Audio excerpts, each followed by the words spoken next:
With the renewed conflict between the Israelis and Hamas, the peace talks in Egypt appear to have hit a roadblock. For more, CCTV's Otto El-Marouki joins us live from Cairo. Well, it seems that the peace talks are collapsing, but no one is trying to give in just yet. The rockets have been fired about 8 hours before the 24-hour extension has been agreed upon yesterday, and there seems to be casualties on Gaza for the response Israel made after rockets were fired into Israel. The MAN news agency is reporting 4 casualties, 2 injured and 2 dead, 2 of them children. Now we've heard that Prime Minister Netanyahu has recalled the Israeli delegation to go back and leave Cairo, but we still don't have any confirmation that they have left Cairo. But the Palestinian delegation here in Cairo are still continuing a new draft for the talks.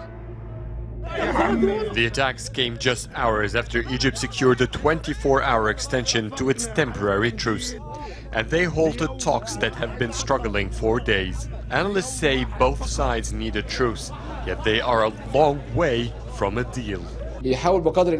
Both sides want to reach a quick calm, but from their own perspective, they also want to get the most gains to justify to their people why were thousands killed in Gaza and why millions of shekels were spent on the war. International pressure is also mounting on Israel, and suspicions are surrounding Hamas positions in this conflict, so both can't afford to lose any more. More than 2,000 people were killed in the month-long conflict. Egypt has been mediating for several days. It has proposed an end to the hostilities and a lifting of the 6-year blockade of Gaza. Neither side, though, is willing to give ground. The Palestinian delegation cannot provide any sacrifices in these talks. The talks are to end the Israeli aggression on Palestinians. Second is to regain Palestinian rights that the Israeli enemy wasted. The Palestinian delegation chief Azam al-Ahmad had earlier said the only sticking points were in phrasing. Now, Azam al-Ahmad has also spoke once again a couple of hours ago, saying that they have finalized another draft for the proposal. They have submitted it to Egypt, which in turn should give it to Israel. He says that the time is running out and the end of the 24-hour truce is still, or at least they're working as if it still exists, and they're saying that they will try to reach another deal, or at least push forward another agreement to cease the fire once again. And also still, they will be waiting for a reply from Israel. All right, we are just getting some word in now that a ceasefire between Israel and Hamas has been broken once again, just hours after Israel and Hamas agreed to extend the ceasefire until tonight. The Israeli military reported a number of rockets that were fired over from the Gaza Strip. Connor Powell is live in Jerusalem. So, Connor, what's likely to happen tonight now that this ceasefire has been broken? Well, Martha, Israel has said they will answer calm with calm and airstrikes or rockets with airstrikes. And we understand that Prime Minister Benjamin Netanyahu has ordered retaliatory airstrikes in Gaza. But what we're hearing about a ceasefire agreement is that neither side, Hamas nor Israel, are of really any sort of feeling or stomach to go back to the intense fighting that we've seen the past month or so. So there are still talks. Now, Egypt has been hosting these negotiations between Israel and Hamas for the last week in Cairo. A long-term final agreement that really satisfies the needs and demands of both sides seems really unlikely tonight, but a partial deal based on calm, meaning no rockets from Hamas, which of course is a big if, will allow Israel to ease the blockade around Gaza, and if that calm holds, reconstruction material will be allowed to go into Gaza, and the area that Palestinian fishermen are allowed to fish in will also be expanded. But the big issues like a seaport and the total disarming of Hamas in the Gaza Strip, Martha, well, those seem really unlikely to be handled tonight or in the next few days. They'll be pushed to an additional round of talks. Why is there some optimism that a second round of talks might succeed here where they have failed before? Well, Martha, this is the third conflict now in 6 years between Israel and Hamas, and the demands and the issues surrounding these conflicts, they haven't changed but a lot of other crucial points have changed that give some optimism for sort of a long-term deal. Now, the international community, particularly the EU, seems really reluctant to commit any type of large-scale money and funding for Gaza for reconstruction without a long-term agreement that really meets the demands of both the Israelis and the Palestinians. Also, this is a crucial point. Hamas is holding the bodies of 2 dead Israeli soldiers, meaning Israel has no choice but to continue negotiating and talking with Hamas about these larger issues in order to get these bodies back. Now, of course, Hamas has broken ceasefires before, as we just saw here in the last hour or so, and Israel doesn't trust Hamas. Hamas doesn't trust Israel, so there is a lot of reason for pessimism, Martha, but the two sides are going to continue talking. There's a lot of pressure and a lot of reasons to continue talking. Let's hope. Connor, thank you very much. The Middle East ceasefire is over with deadly consequences. Israel launched a wave of airstrikes over Gaza in retaliation for rockets fired into Israel. That aerial assault breaks a nearly week-long truce between the two sides.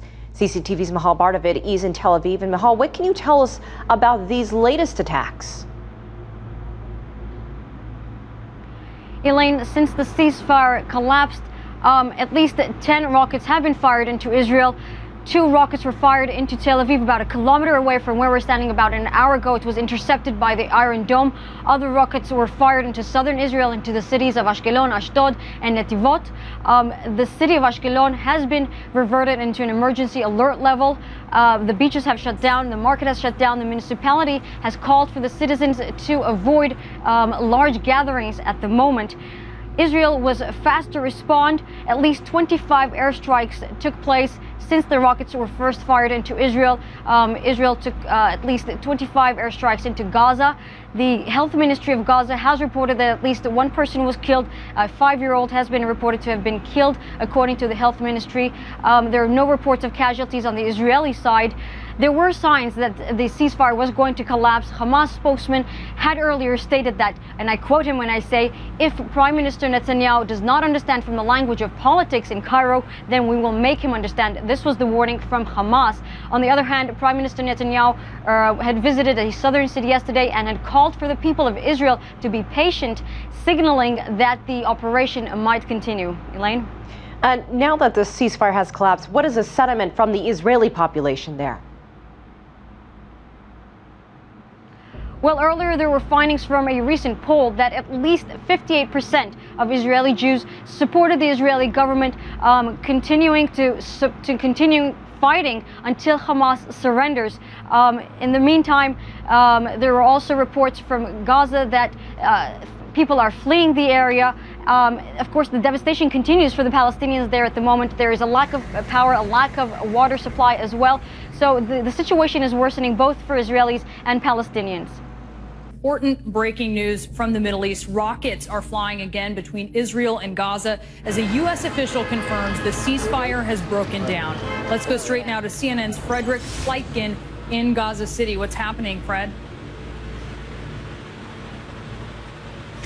Well, Brianna, it seemed as though the negotiations were in a dead end for the better part of the day. They were set to expire at midnight local time anyway, so about 44 minutes ago. Now, what happened then is in the early evening hours, there was a barrage of rockets that was fired from Gaza towards Israel. It only took about 20 minutes for the Israeli Air Force to then respond. There were some airstrikes really all across the Gaza Strip. And then what happened was there was one massive strike in central Gaza City, not very far from our location here. We heard at least 4 major explosions. Those apparently took out a house in central Gaza. And after that, what we've seen is a barrage of rocket fire going from Gaza towards Israeli territory. The Qassam brigades, the armed wing of Hamas, say that they fired about 70 rockets. The Israel Defense Forces so far are confirming that at least 50 rockets have been fired towards Israeli territory, including the towns of Tel Aviv, Jerusalem, Beersheba, and Sderot, including some others as well. Some of those rockets have been shot down by the Iron Dome missile defense system. However, at this point in time, we are still hearing jets overhead. We're hearing drones overhead. So a ceasefire that the two parties, of course, were aiming for is something that seems a very remote possibility at this point in time. In fact, I just heard rockets go off just a couple of minutes before we went to air just now, Brianna. Things changing very quickly. Fred Pleitgen for us in Gaza City. Thank you. New troubles now for the latest ceasefire in the Middle East as Israel responds to rocket attacks launched from the Gaza Strip, which broke the truce just hours before it was set to expire. And that ceasefire violation forcing Israel to pull its delegation out of Cairo, where negotiations were underway to try and hammer out an end to this conflict. Connor Powell joining us now live from Jerusalem with the very latest on this story. Connor? Well, Uma, we've seen Hamas do this in the past. As the deadline nears for the end of a ceasefire, they fire rockets. As we understand, Israel has sent airstrikes into Gaza. But the calm seems to have been returned now. We aren't seeing a flurry of rockets back and forth. And no one is suggesting that we're going to return to the heavy fighting that we saw in previous weeks. And nobody's even suggesting that there still might not be some type of limited or partial agreement tonight or in the next day or so. Of course, Egypt has been hosting indirect talks between Israel and Hamas in recent days. There is still no word if a ceasefire agreement, a long-term one, would be a partial or a long-term one. Both Israel and Palestinian media seem to think that there could still be some type of deal, meaning if Hamas holds its fire, and that's a big if, of course, Israel will ease the blockade around Gaza, and if the calm holds, construction material will be allowed into Gaza. It sounds as if the big issues like a seaport for Gaza and the total disarming of Hamas and the Gaza Strip